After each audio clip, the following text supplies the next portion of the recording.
Hi hello എല്ലാവർക്കും റാണിസ് റെസിപ്പിയിലേക്ക് സ്വാഗതം.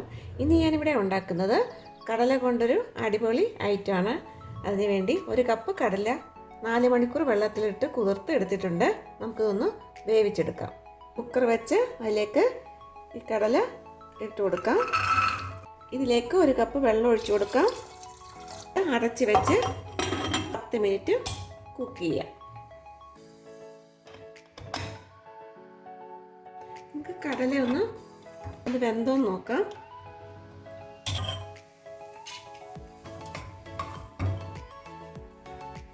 ഇതിപ്പോൾ നന്നായി വെന്തിട്ടുണ്ട്.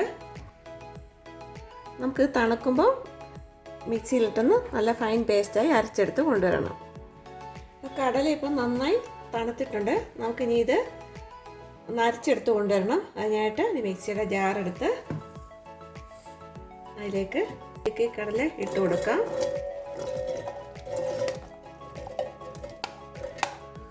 ഒരു കപ്പ് കട്ടി തേങ്ങാപ്പാൽ കൂടി ഒഴിച്ചു കൊടുക്കാം. ഇത് ഫൈൻ പേസ്റ്റായി അരച്ചെടുത്ത് കൊണ്ടുവരാം. നമുക്കിനി ഇതിലേക്ക് ഒരു 100 ഗ്രാം ശർക്കര ഒന്ന് ഉരുക്കിയെടുക്കാം. ഇതിലേക്ക് 1/2 കപ്പ് വെള്ളം ഒഴിച്ചു കൊടുക്കാം. ഇതൊന്ന് ഉരുക്കിയെടുക്കാം. ഇതിപ്പോൾ ശർക്കരയെല്ലാം നല്ല മെൽറ്റായിട്ടുണ്ട്. നമുക്കിത് തണുക്കുമ്പോൾ ഒന്ന് അരിച്ചെടുത്ത് കൊണ്ടുവരാം. ഇതിപ്പോൾ അരച്ചെടുത്ത് കൊണ്ടുവന്നിട്ടുണ്ട്. നമുക്കിതിലേക്ക് ഉരുക്കി വെച്ചേക്കുന്ന ശർക്കര പാനി കൂടി ചേർത്ത് നന്നായി ഒന്ന് മിക്സ് ചെയ്യാം.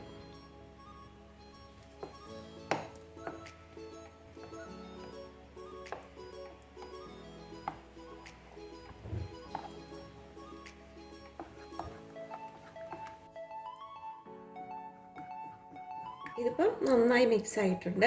ഇതിലേക്ക് ഒരു പിഞ്ച് ഉപ്പ് കൂടി ഇട്ട് കൊടുക്കാം. നന്നായി ഒന്ന് മിക്സ് ചെയ്യാം. ഇപ്പം ബാറ്റർ ഇപ്പം റെഡി ആയിട്ടുണ്ട്. നമുക്കിനി ഇതൊന്ന് കുറുക്കി എടുക്കണം. അപ്പം അതിന് വേണ്ടി ഒരു പാൻ വെച്ച് അതിലേക്ക് ഈ ബാറ്റർ ഒഴിച്ചു കൊടുക്കാം.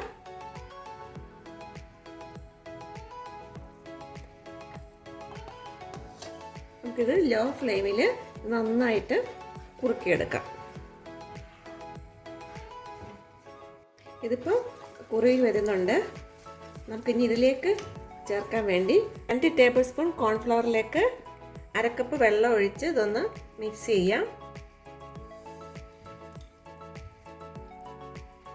ഇതിപ്പോൾ മിക്സ് ആയിട്ടുണ്ട്. നമുക്കിനി ഇതിലേക്ക് മിക്സ് ചെയ്ത് വെച്ചിരിക്കുന്ന കോൺഫ്ലവർ ഒഴിച്ചു കൊടുക്കാം. നന്നായി മിക്സ് ചെയ്യാം.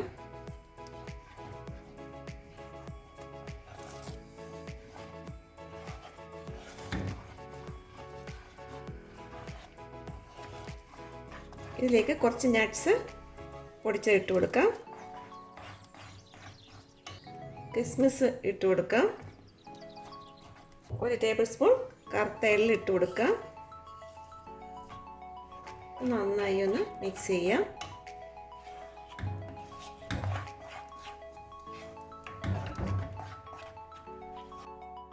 ഇതിലേക്ക് 1 ടേബിൾ സ്പൂൺ നെയ്യ് കൂടി ഒഴിച്ചു കൊടുക്കാം.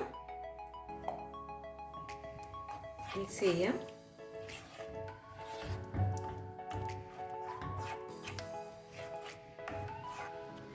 പാനിൽ നിന്ന് വിടുന്ന പരുവം വരെ ഇത് നന്നായി ഒന്ന് മിക്സ് ചെയ്തുകൊണ്ടിരിക്കണം. ഇതിപ്പോൾ റെഡി ആയിട്ടുണ്ട്. നമുക്കിനി ഒരു സ്റ്റീൽ പ്ലേറ്റ് എടുത്ത് അതിലേക്ക് കുറച്ച് നെയ്യ് സ്പ്രെഡ് ചെയ്ത് കൊടുക്കാം. ഈ മിക്സ് ഒഴിച്ചു കൊടുക്കാം.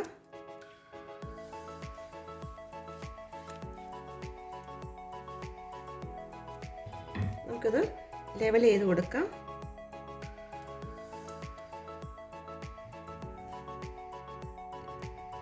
തണുക്കാൻ വേണ്ടി ഒരു 1/2 മണിക്കൂർ വെയിറ്റ് ചെയ്യാം.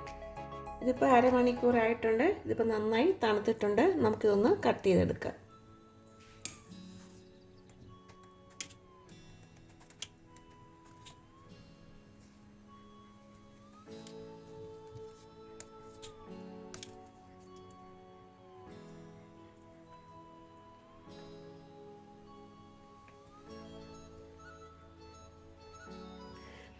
ടേസ്റ്റി ആൻഡ് ഹെൽത്തി ആയിട്ടുള്ള കടല കൊണ്ടുള്ള ഹൽവ ഇവിടെ റെഡി ആയിട്ടുണ്ട്.